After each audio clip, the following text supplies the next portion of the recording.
सिर्फ one shot से पूरी संज्ञा को आप उत्तर दे सकते हैं। वो वन शॉट है साथी। प्रश्न है संज्ञा के कुल कितने भेद हैं। आपसे परीक्षा में प्रश्न पूछा जाएगा और इसकी कई भाषा हो सकती हैं, कई तरह से इस प्रश्न को पूछता है, वो सारी चीजें मैं आपको बताने वाला हूं। संज्ञा के कुल कितने भेद होते हैं, इस तरह से प्रश्न पूछा जाएगा तो हम कहेंगे 5। ठीक है, पहला उत्तर ये। आपसे पूछ ले आधुनिक हिंदी में संज्ञा के कितने भेद हैं। आधुनिक हिंदी में संज्ञा के कितने भेद हैं। तो आधुनिक हिंदी में दोस्त कितने भेद हैं, तो आप कहेंगे आधुनिक हिंदी में भैया हम 3 भेद कहेंगे सिर्फ। 3 कौन कौन से, व्यक्तिवाचक, जातिवाचक और आपका भाववाचक। द्रव्यवाचक और समूहवाचक को जातिवाचक का ही हिस्सा माना जाता है, किसमें, आधुनिक हिंदी में। ठीक है, तो सिर्फ इसमें 3 कौन से आएंगे, एक तो आपका व्यक्तिवाचक संज्ञा होगी, ठीक है, व्यक्तिवाचक संज्ञा होगी, एक दोस्त आपका जातिवाचक संज्ञा होगी, जातिवाचक संज्ञा होती है, और तीसरी होती है आपकी क्या, भाववाचक संज्ञा। ठीक है, आपसे प्रश्न पूछ लेगा प्राचीन हिंदी में कितने भेद होते हैं संज्ञा के, या प्राचीन हिंदी के अनुसार पूछे तो प्राचीन हिंदी के अनुसार भी आपको 5 कहना है। तो ये 5 और 3 का चक्कर तो भैया स्पष्ट हो गया। लेकिन एक प्रश्न आता है साथी आपका, यथार्थ रूप से संज्ञा के कितने भेद होते हैं, तब उत्तर क्या देंगे।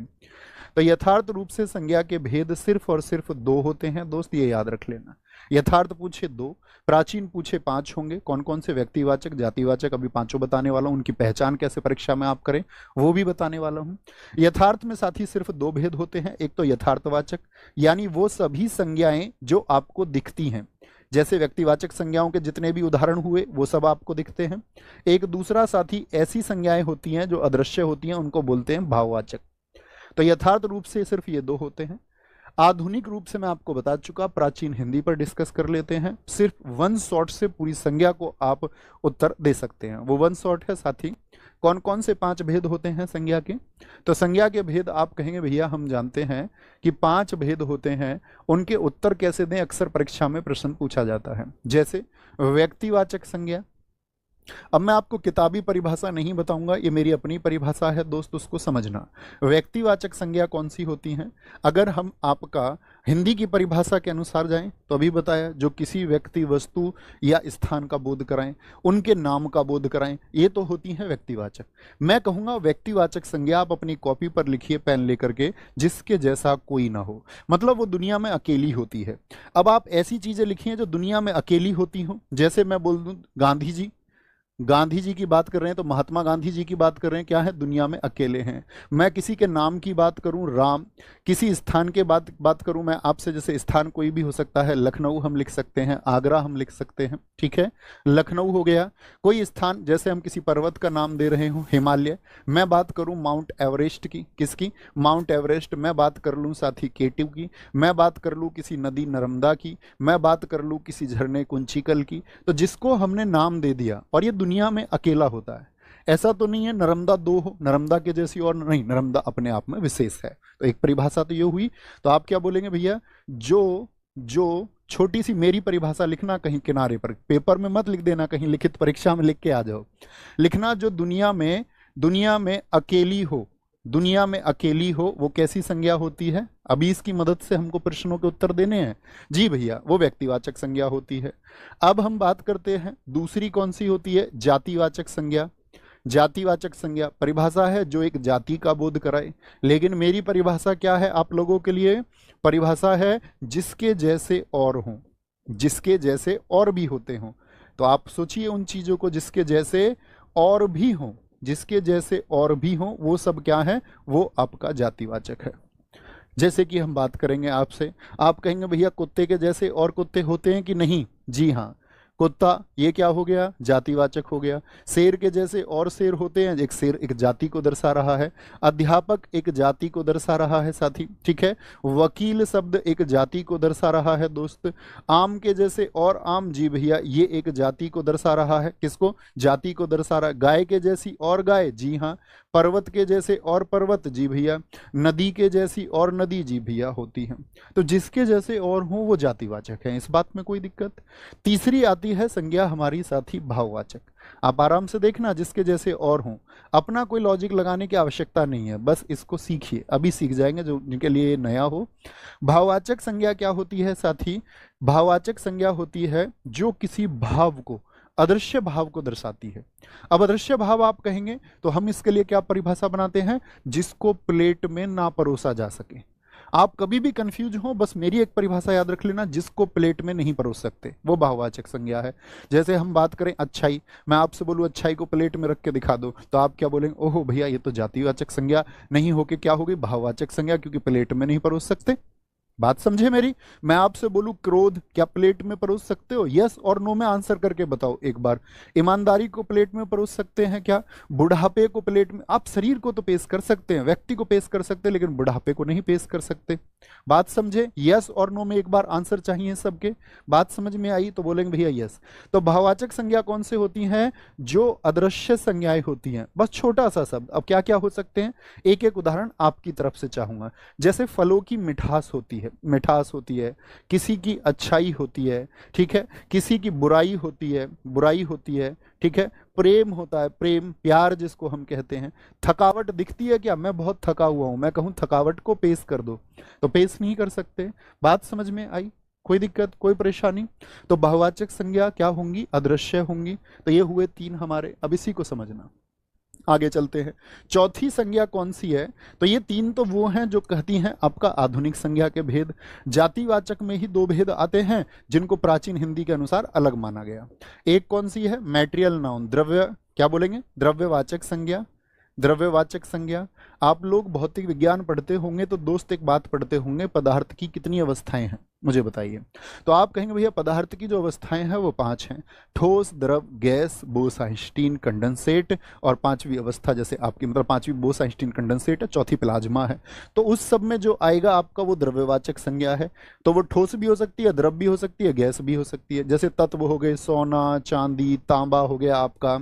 जैसे लिक्विड में पानी हो सकता है, तेल हो सकता है, दूध हो सकता है साथ ही आपका, ठीक है, दूध आदि होते हैं आपके। ये सब किसको दर्शाते हैं, ये द्रव्यवाचक संज्ञा को। बात समझ में आई। और पांचवा भेद आता है साथी हमारा किसका, समूहवाचक संज्ञा। इसका एक उदाहरण आपसे चाहूंगा। समूहवाचक संज्ञा होती हैं जो किसका बोध कराती है, जो एक संघ का या समूह का बोध कराती हैं। किसका, संघ या समूह का बोध कराती हैं।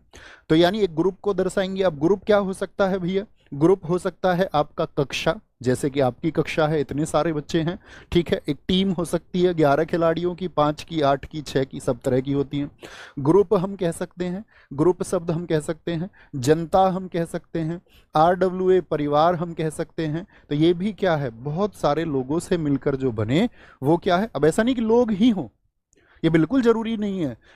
जैसे चाबियों का गुच्छा हो सकता है। तो कहने का मतलब है एक से अधिक हो, एक से अधिक हो, ठीक है, एक से अधिक हो तो क्या होता है आपका, वो समूहवाचक संज्ञा को दर्शाएगा। कोई बात कोई परेशानी। जैसे कई साथियों ने टोली लिखा, कई साथियों ने हमारे ने आपका सेना लिखा, कई साथियों ने आपका पुलिस लिखा, कई साथियों ने आर्मी लिखा, ठीक है, सभा लिखा कई साथियों ने।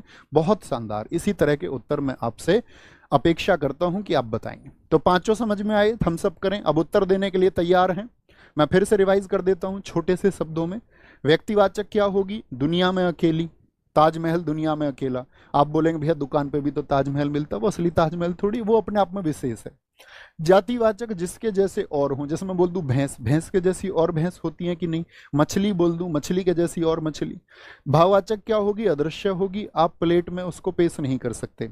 जैसे मैं आपसे क्वेश्चन पूछने वाला हूं यहीं पर, ठीक है, मुझे बताना आप लोग, मैं आपसे क्वेश्चन पूछने वाला हूं, अगर आप इतना सीख पाए हैं तो मुझे बताइए मिठाई शब्द में कौन सी संज्ञा है, मिठाई शब्द में कौन सी संज्ञा है। तो भैया मिठाई को तो प्लेट में परोस सकते हैं, तो यानी भाववाचक संज्ञा तो नहीं है। भाववाचक तो मिठास होती है। तो मिठाई क्या होगी, जिसके जैसे और हो, और जिसके जैसे और हो तो वो क्या हो जाता है साथी, जातिवाचक हो जाता है। क्या हो जाता है, जातिवाचक हो जाता है, ठीक है। यहीं पर मैंने साथी एक चीज आपको बताई, बुराई, इससे भी समझना।